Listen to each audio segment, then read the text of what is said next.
कड़ी धूप में बगैर खाए पिए पैदल अपने गांव की ओर चल रहे हैं। ये लोग देश भर से आ रहे हैं, कोई गुजरात से आ रहा है। कल मैंने एक वीडियो देखा, एक लड़का जम्मू कश्मीर से चलकर सहारनपुर तक गया और उसको आगे बिहार तक जाना था। इसी तरह से आप सब ने देखा कि कई बहनें गर्भवती हैं, गर्भवती होते हुए 6 घंटे 8 घंटे कड़ी धूप में चल रही हैं। कुछ लोग अपने बच्चों को गोद में लेके जा रहे हैं, कुछ टूटी हुई साइकिलों पर जा रहे हैं। एक और वीडियो मैंने देखा कि एक दादी दादा अपने पोती पोतों को उठाकर, इस तरह से दादाजी उनको उठाकर एक झूला सा बनाया था, उसमें उनको रख के उठाकर चल रहे थे। अब हम सबको अपनी जिम्मेदारी समझनी पड़ेगी।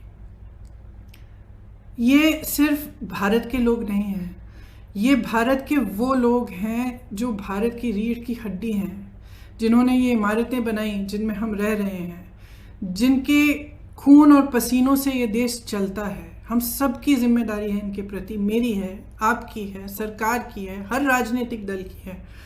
इसलिए मैं समझती हूँ कि ये राजनीति करने का समय नहीं है।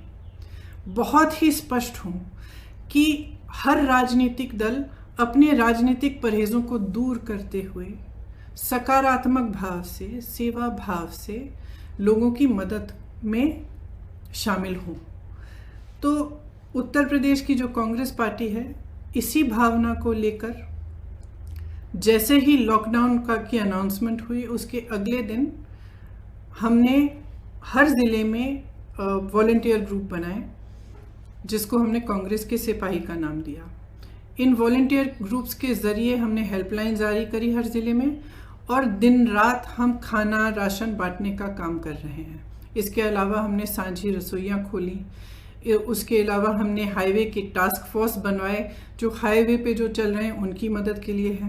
तो तमाम ऐसे कार्य हमारे बड़े से बड़े लीडर और हमारे ग्रामीण स्तर के कार्यकर्ता, हमारे ज़िला स्तर के कार्यकर्ता अपने ही साधनों से ये काम दिन रात कर रहे हैं। और इस काम के ज़रिए हमने अब तक 67 लाख लोगों की मदद की है। उसमें से 60 लाख के करीब उत्तर प्रदेश में ही हैं और 7 लाख लोग ऐसे हैं जो उत्तर प्रदेश के बाहर फंसे हुए थे, जिनको खाना राशन की ज़रूरत थी और जिनका वापस आने के लिए हम कोऑर्डिनेशन कर रहे हैं। हमारी एक सेंट्रल हेल्पलाइन भी है, उसके ज़रिए भी हम लगातार दिन रात कोऑर्डिनेशन करते हैं। तो हम मदद करना चाह रहे हैं। हमारी भावना शुरू से सकारात्मक रही है और सेवा का भाव हो रहा है। इसी भाव से हमने अपने सुझाव मुख्यमंत्री जी को दिए और सकारात्मक रूप से ही दिए कि देखिए, आपको ठीक लगे तो आप ये चीज़ें कर लीजिए। जहाँ जहाँ हमें लगा कि वो कुछ अच्छा कर रहे हैं, हमने उनकी तारीफ भी की, हमने उसका स्वागत किया, उन कदमों का स्वागत भी किया। कुछ समय से हम कह रहे थे कि यूपी रोडवेज़ की जो बसें हैं उनको प्रवासी भाई बहनों के लिए उपलब्ध करा दीजिए, ताकि उनको जो पैदल चल रहे हैं वो बसों में बैठकर बसों में बैठकर सुरक्षित तरह से अपने घर गांव पहुंच पाए। तो हम काफ़ी समय से ये सुझाव दे रहे थे, ये मांग कर रहे थे। जब एक दिन कई हादसे हुए, कई एक्सीडेंट हुए और हमने देखा कि यूपी की रोडवेज़ की जो बसें हैं वो अभी भी सक्रिय नहीं हुई हैं, तो हमने एक मुख्यमंत्री जी को एक चिट्ठी लिखी कि हम हज़ार बस को उपलब्ध करेंगे। गाज़ियाबाद और नोएडा बॉर्डर पर हम इन बसों को रोक देंगे और आप अगर अनुमति देंगे इसके संचालन के लिए, तो जो प्रवासी भाई बहन दिल्ली और एनसीआर क्षेत्र से चल रहे हैं उनको हम इन बसों में बिठाकर अपने घर तक पहुंचा देंगे। तो अगले दिन मुख्यमंत्री जी ने ये ऐलान किया कि यूपी रोडवेज़ की 12,000 बसें हैं, इन्हीं का इस्तेमाल होगा और आपकी बसों की ज़रूरत नहीं है। तो हमने 17 तारीख को सुबह 500 बसें गाज़ियाबाद में खड़ी की थी, हमने उनको वापस भेज दिया। अगले दिन उनसे एक और चिट्ठी मिली कि आप अपनी लिस्ट दे दीजिए और 1000 बस की आप लिस्ट दे दीजिए, उसमें चालक का नाम होना चाहिए, परिचालक का नाम होना चाहिए, फिटनेस सर्टिफिकेट वगैरह सब कुछ आदि होना चाहिए, ये हमारे पास पहुंचा दीजिए। तो हमने उनको धन्यवाद दिया कि आपने हमें अनुमति दी है बसों को चलाने के लिए, आपको हम लिस्ट उपलब्ध कर देंगे। तो 4-5 घंटों बाद हमने वह लिस्ट उपलब्ध कर दी। फिर 11:30 बजे रात को उनसे एक और चिट्ठी मिली कि आप अपनी 1000 बसें लखनऊ पहुंचा दीजिए कल सुबह 10 बजे। तो इसमें हमने कहा कि देखिए, हमारी बसें खाली दिल्ली से लखनऊ जाएंगी। इन बसों का मकसद ही ये था कि गाज़ियाबाद और नोएडा से, एनसीआर क्षेत्र से जो चल के जा रहे हैं उनको हम बिठाकर उत्तर प्रदेश के गांव और ज़िलों में ले जाएं। तो इन बसों का लखनऊ तक खाली चलना तो पूरे मकसद को ही ख़त्म कर देता है।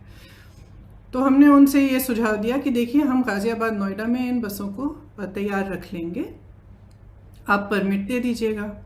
फिर ये पूरा राजनीतिक सिलसिला शुरू हुआ कि आप हमें परमिट दे रहे हैं, लिस्ट दे रहे हैं, लिस्ट में कुछ गलत नाम है। जो भी है, मैं इन चीज़ों में नहीं पढ़ना चाहती और मैं सरकार पर सवाल भी नहीं उठाना चाहती। अगर उस लिस्ट में कुछ ऐसे नंबर हैं जो गलत हैं, कोई बात नहीं, हम एक नई लिस्ट भी उनको दे सकते हैं। मैं सिर्फ ये कहना चाहती हूँ कि 17 तारीख को 500 बसें हमने गाज़ियाबाद बॉर्डर पे खड़ी की थी।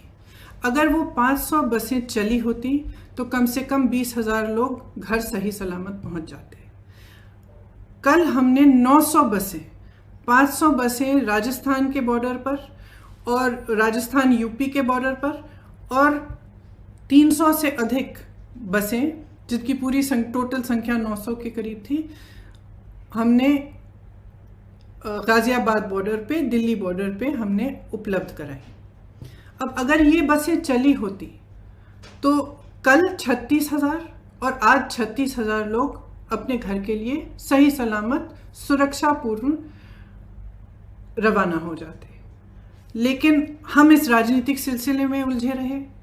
उन्होंने कहा कि लिस्ट गलत है, कुछ ये हो रहा है, वो हो रहा है, बसें हमारी पहुंच गई हैं। कल 4 बजे से हमारी बसें बॉर्डर पे खड़ी थी। उनको आगे परमिट, यूपी के जहाँ पे उन्होंने कहा था कि यहाँ पे हमें गाज़ियाबाद और नोएडा में 2 पॉइंट्स दिए थे, यहाँ तक पहुँचाइए, वहाँ जाने का परमिट ही नहीं दे रहे हैं यूपी के अंदर। तो बसें खड़ी रहीं, आज भी खड़ी हैं। अब मैं सिर्फ ये कहना चाहती हूँ कि देखिए, 4 बजे 24 घंटे हो जाएंगे कि ये बसें उपलब्ध हैं। अगर आपको इस्तेमाल करनी है तो इस्तेमाल करिए, हमें अनुमति दीजिए। आपको भाजपा के झंडे लगाने हैं, इन पे अपने भाजपा के स्टिकर लगाने हैं तो बेशक लगाइए, बेशक लगाइए। आपको अगर कहना है कि आपने उपलब्ध कराई हैं तब भी कराइए, लेकिन इन बसों को चलने दें।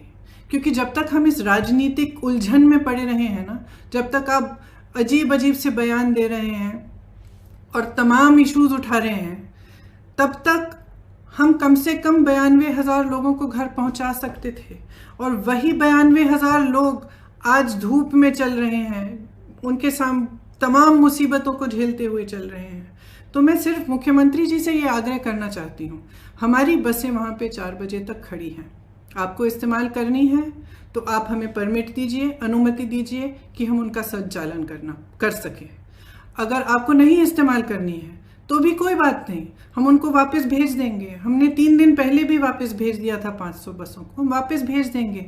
जिस तरह से हम लोगों की मदद कर रहे हैं, जिस तरह से हमारे लोग हर ज़िले में, हर शहर में, हमारे कार्यकर्ता प्रवासी भाई बहनों के और लॉकडाउन और महामारी से जो पीड़ित लोग हैं उनकी मदद कर रहे हैं, उस तरह से हम करते रहेंगे। हमें कोई परवाह नहीं है कि आपकी बसें हैं या हमारी बसें, हम सिर्फ एक सेवा भाव से मदद करना चाह रहे थे। तो मैं कहना चाहती हूँ अपने ख़ास तौर से अपने प्रवासी भाई बहनों से जो इस संकट में हैं और जो पैदल चल के जा रहे हैं, कि कांग्रेस का एक एक कार्यकर्ता, एक एक नेता आपके साथ है।